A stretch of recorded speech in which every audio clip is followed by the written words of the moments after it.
Does it seem like your team brings you a new problem every day, but rarely brings you a solution? By lunchtime, you've solved five issues, you've answered 10 questions, and made a dozen decisions. If that's your reality, the problem may not be your team. It may be a culture you've unintentionally created. And in this video, I'll show you why teams become dependent on their manager for answers and how to build a team that thinks before they ask. Let's get into this thing. Listen, I'm Dr. Cliff Freeman, and I help operational leaders. I help operations leaders create high-performing teams without burnout, so everything doesn't depend on you. And today, I want to help you understand why your team keeps bringing you problems instead of bringing you solutions. All right, here we go. Get your notes ready. Today we're going to talk about the 4 P's of problem solving ownership. The 4 P's of problem solving ownership. And as I described in the beginning of this video, many managers, you walk into work and as soon as you get there, man, you are hit with problem after problem after problem after problem. And really, I want to help you today understand what it's going to take in order to get your team to no longer just be problem problem bringers, if you will, but they're going to become problem solvers. Okay, 4 P's. Here we go. Let's get to the first one. The first one is permission. Permission. Listen, family. Many employees have been conditioned to seek permission instead of making decisions. Because every time they ask, is this okay? If they ask, what should I do? Or such and such is going on. Can I move forward with it? You know, if they're asking stuff like that, if they're looking for permission over time, this is what your team is going to learn is that thinking is optional, but asking is required. Oftentimes, if you're a parent, you probably understand this. Our kids, I'm a parent too, and our kids, my wife and I, our kids will, there was a time when they would always ask us, well, can I do this? Can I do this? And I'm like, okay, at a certain point, you should know what your right and left limits are. You should know what they are. And as long as you're as long as you are within the limits, that is when you can make a decision. Okay. So listen, this is what you got to begin to teach and show your people is that managers have to define the decision-making boundaries. Okay.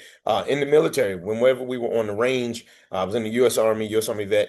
Whenever we were on the range, we would get down in our foxhole or in our fight position, whatever it was, and they would tell us to look to your left, to your right, and they would tell us to notice the candy stripe pole. It was a red and white pole. We were outside on the range. Everything else was green and brown and all. But then there's these two red and white large pillars. And they told us that those are your limits. Do not fire your weapon outside of that range. That was our boundary. And so you as a manager, you absolutely have to establish the same thing with your team. Let me ask you a question. Let me ask you something. What decisions, and you probably can write this down, or you maybe even know when I ask you the question, watch this. What decisions can your team make without you? What decisions is your team allowed to make without you? What decisions require your input? What decisions require your approval? If there's a bunch of things like that, everything is dependent on you because you set it up that way. Okay. And so here's what you got to understand. When that happens, you can become the bottleneck and you can actually be the problem rather than solution. Here's what you got to understand. This is the key thought. And I always give you a key thought for every point is that people cannot own decisions they are not allowed to make. Okay. People can't own the decision if they weren't allowed to make it. That's why people will say things like this, well, you could do it, whatever you want. Do whatever you want. I don't even care. Okay.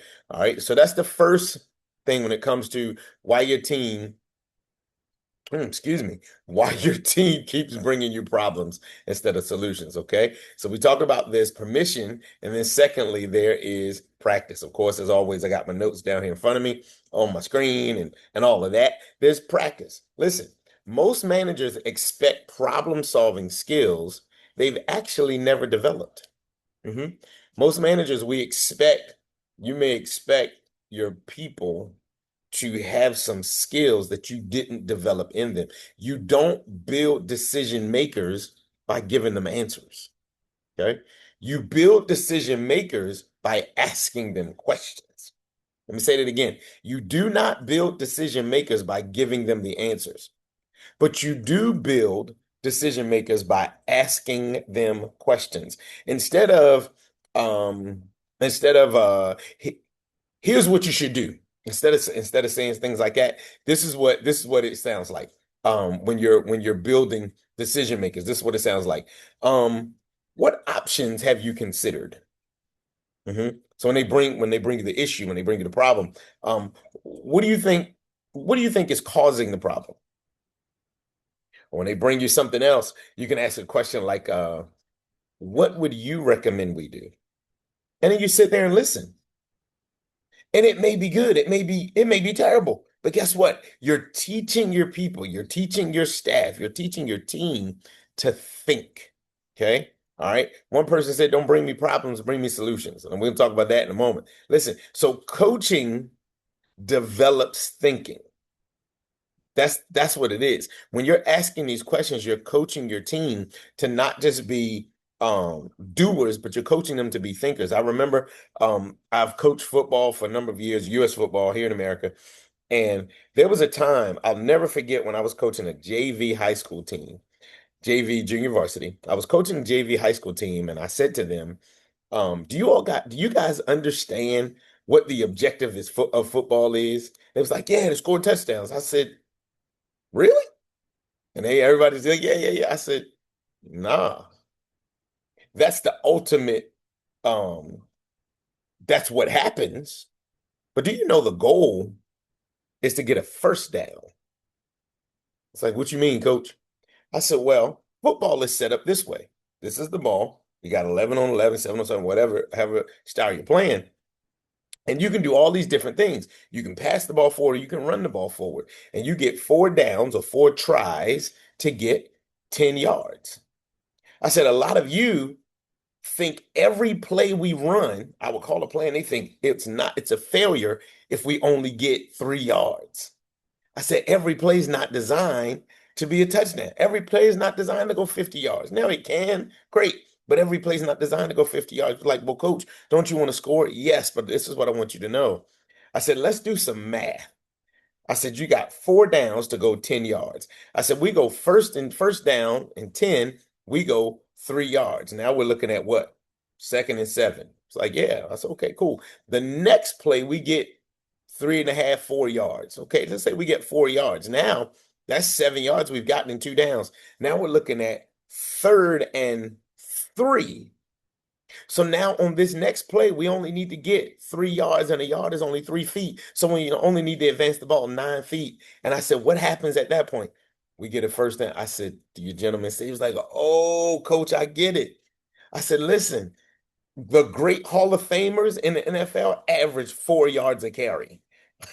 Right, every time they're running the ball. Emmitt Smith and Barry Sanders is my favorite guy. Barry Sanders running the football, getting 4 yards a carry, right? That works. That's what you want. If you're passing the ball, you want to get a little bit more, 7 to 12, 15 yards. Great, that's what you want. But when I did that, here's what happened. They understood what we were striving for. And because they understood what we were striving for, they were able to think on their own. Does that make sense? Does that resonate with you? They were able to think on their own because I coached them and it developed their thinking. Listen, because I want to coach them, I don't want to rescue them. Because if I rescue them, I'm developing dependence, not independence. With our children, with your children, you have to develop independence because eventually one day they're going to be on their own, whether they leave the house at 18 or 22 or when they get married or whatever the case may be, whatever it is in your culture. In my home, my kids can stay in the house until they get married. I have no problem with that. I'm a man of faith. I believe what the Bible says. I believe what the Bible teaches. And hey, stay here until you get married. Yeah, get a job, do what you got to do, but you can stay here until you get married. But while you're here, I'm going to help develop your independence so that when you get out of the house, when you leave the house, it's not such a major culture shock. All right? Does that make sense? So you have to coach your team so that their thinking is developed. not so that they remain dependent upon you. Okay. Every answer, here's the key thought. Every answer you give can become a question you should have asked. Mm. Every answer you give can become a question that you really should have asked. All right. So now let's kind of get to this thing. We talked about permission, we talked about practice. Let's get to number three. It's process. It's the process. It's process. Many teams bring problems because there is no process for solving them. I want you to, I want to make a suggestion. I'm not going to tell you what to do, but I can make a suggestion for you to introduce a simple rule. This is the rule to introduce, okay? Don't bring me a problem without a proposed solution. Write that down. Don't bring me a problem without a proposed solution. And this is what you tell them. This is what you tell them. Not a perfect solution, just a proposed solution. Okay? Not perfect. Don't get perfect.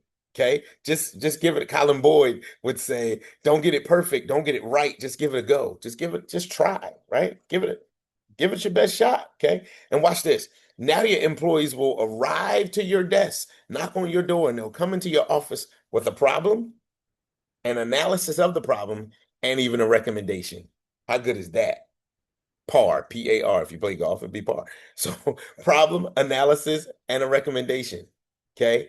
Instead of bringing you a problem and a problem and a problem. Okay. It's not even lunchtime and your team's bringing you problems. All right. You want your people to be ready to give a solution. So again, you want them to arrive with, don't bring me a problem without a proposed solution. Okay. Not a perfect one, just a proposed one. Now they come with a problem, analyze the problem, and a recommendation. Okay. You have to create a repeatable framework. I just gave you one. PAR, problem, analysis, recommendation. Use it, take it, own it. It's yours. Have it. Listen, this is the example. This is what it looks like. What's the issue? The issue is this. The food got burnt. What's causing it? We left the fire on, we left the gas, the iron, the eye on the stove. We left it up too high. What are your options? Now that the food is burnt and you know what caused it, what are your options? Throw it away and make something else. Throw it away and go buy something. Or eat it. And then you say, what do you recommend? Sit there, be quiet, and listen to what they recommend. Okay. Here's the key thought. Process creates confidence. Because once you bring them, once you ask, what do you recommend? And they give you their recommendation, and you say, okay, well, let's do that. You just said to that employee, oh, I have value. Okay. Because my supervisor, my boss, my director, my CEO, my executive, my first line supervisor, whatever your title is, they listen to me. They value my opinion. Ladies and gentlemen, people, listen. People want to be seen, want to be heard, want to be cared for. If you do that, this is a way that you can do that. And when you do that, your people will stick and stay within your organization. All right. Does that make sense? Okay. I told you I was giving you four. I usually give you three, but today I'm giving you four. Okay. We talked about permission, practice, process, and there's one more. And this might be the toughest one. Patience. It takes patience. Okay. Here's what usually happens. A new employee will come and be a part of the team. And what happens is managers, you often expect ownership too quickly.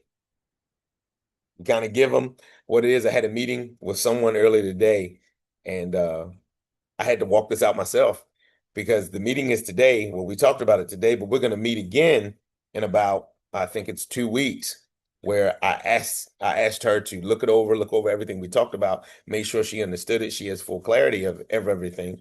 And I said, we're going to talk about it in 2 weeks. Well, guess what? After we talk about it in 2 weeks and we agree on our way ahead and what have you, boom. I cannot and I should not, I must not expect her to take ownership just like that. If it happens, great. But listen, this is what you got to understand. The first time you stop answering every question, productivity is going to dip. Okay. Productivity is going to dip because people are not going to do things like you. And that's a good thing because they're not you, right? Productivity may dip a little bit. People may struggle. They may make mistakes. Listen to me. That's normal. Okay. If people are struggling, if they're making mistakes, if they're kind of bumping along as they go, that's normal. Because here's the deal.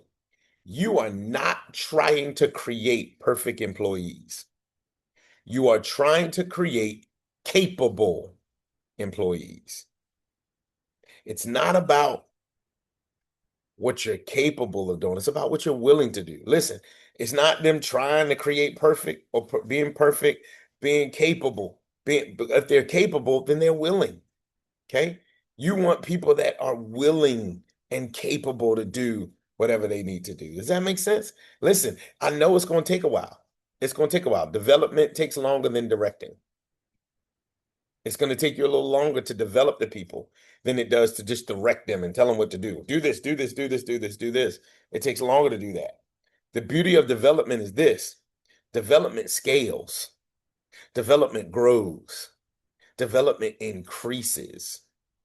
I don't know if you like whatever sport that you like, whether if it's football or soccer, or if it's American basketball or American football, not American basketball, basketball or American football or baseball or whatever it is. Guess what? Guess who you don't see on the field, the court, the ice, or the pitch? Guess who you don't see on there? You don't see the coach.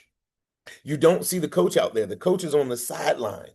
Why? Because the coach has already developed them to do whatever the play is.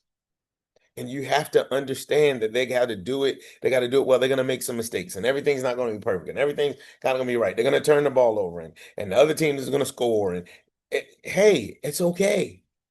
Because as long as you keep developing them, they will keep scaling. Your business will keep scaling. Your bottom line will scale. Your customer retention will scale. Your business will grow. It will increase, but you have to be willing to develop your people. You can't just say, I'm just going to tell everybody what to do, so they do it my way. Years ago, a guy used to say, it's the right way, it's the wrong way, and it's the FW way. That was his initials. And don't be like that. Don't make your people say, well, we got to do it your way. Okay? Because they may see it differently. And oftentimes, when you see something from a different vantage point, you might see a pitfall that the other person didn't see. You might see an obstacle that the other person didn't see. You might see an opportunity that the other person didn't see. Does this make sense? So you have to be willing to develop your people, not direct, but develop. Okay. Here's your key thought. Here's your key thought. What takes longer today will actually save time tomorrow. So the very thing that takes longer for you to do today is going to save you time tomorrow. All right, let's land this plane.